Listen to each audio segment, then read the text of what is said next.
What's up, YouTube? Welcome back to the channel. I'm n55 David. Today we are in the X3. In fact, we just stopped and got gas, and we're heading up to the shop, and today we are going to be installing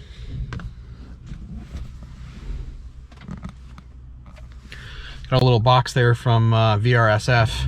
Got a Catless downpipe. So Catless downpipe is going in today. It's about a 3.5 hour job. I'm expecting we'll do it in about 3 or so. I've never done one before, but it's a lot easier to do apparently in the X3 versus the 335 in xDrive, which was what my car is. I paid the shop to do it. Today the shop's actually going to let me install it using their lift. So I'm going to do that. I'm just going to do a couple of quick shots of the downpipe in and out, that sort of thing. Unfortunately, this is not going to be a how-to video. I don't believe there's a how-to video out there for the X3 and the F25, which is too bad. I'd love to do one, but something that's going to take 3+ hours to do a video is going to take a ridiculous amount of time, 5, 6, 7 hours. I just don't have that kind of time. So unfortunately, guys, this is not a how-to video, but what my plan is I'm gonna get it in. I'll get some at some point some startup and rev videos, and then I'll give you kind of what my impressions are post install on the way home, and that's pretty much it. So here we go.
So idle, it's in sport mode, so the valve's open, burbles are on. It's not going to be super aggressive again because this is not the aggressive map, but you should be able to get an idea.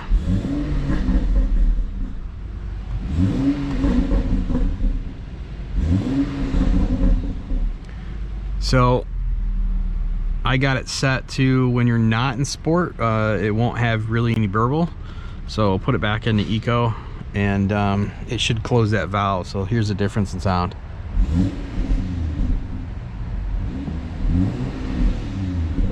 It's quieter. There's just a little bit of light burble. It's just the way it is, you know, Catless. So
We've got the downpipe installed.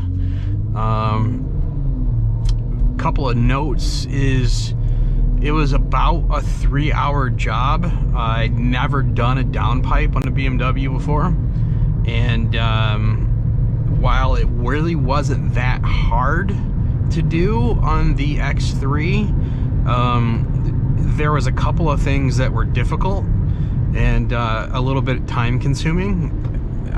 Now that I understand what I'm doing, you know, I could probably knock off 30-45 minutes pretty easily. A couple of quick notes: if you think you need to remove it to get some clearance, remove it, just do it. And then when you're putting the downpipe back in, it's a pain to get the V-band clamp on. It took me a little bit to try to get it, figure out how to do it, and you really got to get it from the top where it kind of, you know, so the top part, you get that in, and then it made it easier. So you had to get your fingers behind it and whatever. And then when you're getting, because you got to thread the O2 sensors into the downpipe before you install it. So then you have to somehow get the O2 sensors, the connectors, back up to the top of the engine to plug them into the harness. So I use some string and some tape, and basically just tape the string to the end of the O2 sensors, and tape the string to the intake on top, and then just pull them up, and then connected everything and made it super easy. The really cool thing about the X3 is there's more sound deadening material, it seems like, than there was on the 335. So it's a little quieter. So if you don't want a super loud exhaust, you're not gonna get it doing just the downpipe. Especially if you're doing a catted high flow cat downpipe, it's not gonna be loud at all. It's a little louder than stock. And you know, guys are like, oh, it's 10% louder, 15%, I don't know. It's a little louder. It's really not that big of a deal. If it's really a big deal to you, dude, you're one of those people that scream at kids to get off your lawn. You're weird. So it's pretty cool. Throttle response is noticeably better, and you hear the turbo a little bit more. All there is in this is a drop-in filter, so you get a very, very faint whistle kind of sound, but it's super faint. So it made it seem a little louder. It may be in my head, I'm not sure. So all I'm running is the stage 1 tune from boot mode. I got the catalytic converter portion turned off. In sport mode, I have the valve open, and I have I do have the burbles on because I was curious to see how it was going to sound. I got it at like a 1.7 duration and a 5 something on the aggression. So this is not the aggressive map. This is just the regular map. You know, so it's not super loud. I may swap it over later just to kind of hear what it sounds like, but you're really not going to be able to hear what it sounds like through the GoPro while I'm driving. It's just not going to happen. So but overall I'm pretty happy with it. It definitely makes it sound a little better, but it's not much. I'm really going to need to do some sort of muffler modification to kind of get the exhaust where I want it to be. It's just not quite there, so I got to figure something out for that. But next will be an intercooler, and then we can move up to like a stage 2 map and everything else. So the next F25 video that I do is going to be another draggy run. I want to see if there's any difference from stock downpipe to the Catless downpipe. I'm assuming there is. I mean, there's, well, of course there is. I don't know if it's going to be a huge difference, especially on a stage 1 tune and not a stage 2 tune. So we'll see. If I can get 13.2, I'd be happy. If I get 13.1, I'd be ecstatic. And then you know, we'll get to the intercooler portion and get the bump up in power on the next stage of the tune. And then you know, the next big thing will be to do the XHP transmission flash. So the trans flash that they give out for free basically just eliminates the torque limiters in 3rd and 6th gear and shifts a little better. But the XHP is like on a whole new level. There is some rumor that Boot Mode is working on, or Pro Tuning Freaks is working on, a different transmission flash setup that'll be similar to XHP. So if that's true and it's free, that's great. So you don't have to pay another $300 or 300 some dollars or whatever it was to get the XHP flash. It's honestly worth it, but if you don't have to pay to get it, then that's even great. Because what this would really benefit from is a stronger shift, more clamping force.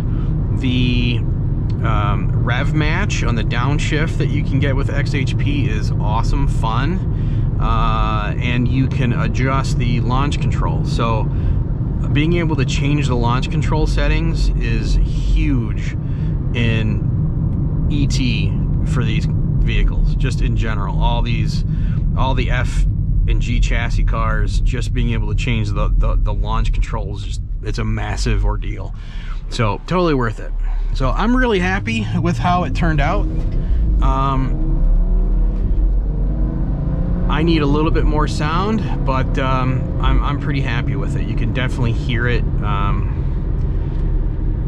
Yeah, totally happy with it. So with that being said, that's pretty much it for the video. I'm actually going to have to get to the house and do a couple of sound clips of the startup and the rev after. So those that you've seen earlier in the video are actually happened after. Weird how video editing timeline works. And yeah, that's pretty much it. Like I said, next video on the F25 will be the updated draggy run video, and then we'll do some other stuff, and then hopefully an intercooler at some point. I don't know exactly when, but I appreciate you guys. If you like the video, please give me a thumbs up. It helps the channel. And subscribe, have your friends subscribe. I'm going to be doing a lot more racing stuff and a lot more modification stuff and just a lot of stuff in general for both the X3 and the 335. And thanks guys, I appreciate you watching. Have a good day.